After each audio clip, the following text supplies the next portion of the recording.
இந்த மாதிரி ஐட்டம் தான் பேக்கரியில் ஓடுது. மற்றபடி ஜிஞ்சர் கலர் எல்லாம் ஓட்ட முடியல. இந்த பன்னீர் சோடாவா நன்னாரி சோடா இதெல்லாம் எப்படி தயாரிக்கிறீங்க?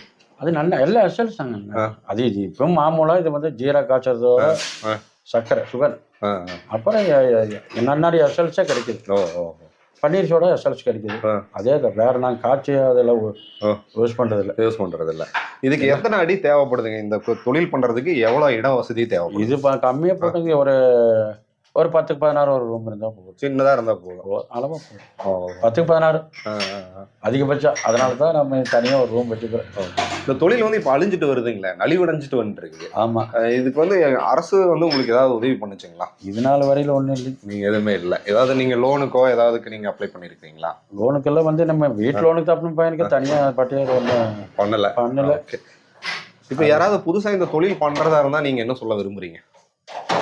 தொழில் பண்றதானே இப்ப யாருமே வந்து தொழில் பண்றதுல விருப்பம் இல்லை. அதனால நம்மளையோட இது முடிஞ்சு. அதாவது இந்த ஒரு ஜெனரேஷன்ல விருப்பம் இல்லை. நாமளே விருப்பம் இல்லாம தான் இருக்கிறோம். என்ன பிடிச்சிட்டீங்க? பிடிச்சதுனால இன்னொரு 4-5 வருஷம் அப்படி ஓடிட்டு. எவ்வளவு வருமானம் வருதுங்க இதுல? இது ரொம்ப கம்மி தாங்க. ஒரு நாளைக்கு நீங்க எவ்வளவு? முதல்ல வந்து 1500-2000 ரூபாய்க்கு லாபம் வருது. இப்ப 600-700 தான் கஷ்டம். ரொம்ப குறைவா தான் இருக்குது. அதாவது நீங்க இதுக்கு முட்டுவலி போறதுக்கே கரெக்டா இருக்கும் போல. ஆமா, மொத்தமா ஒரு 10-20,000 ரூபாய் வர்றதை கண்ணமணி தெரியும்.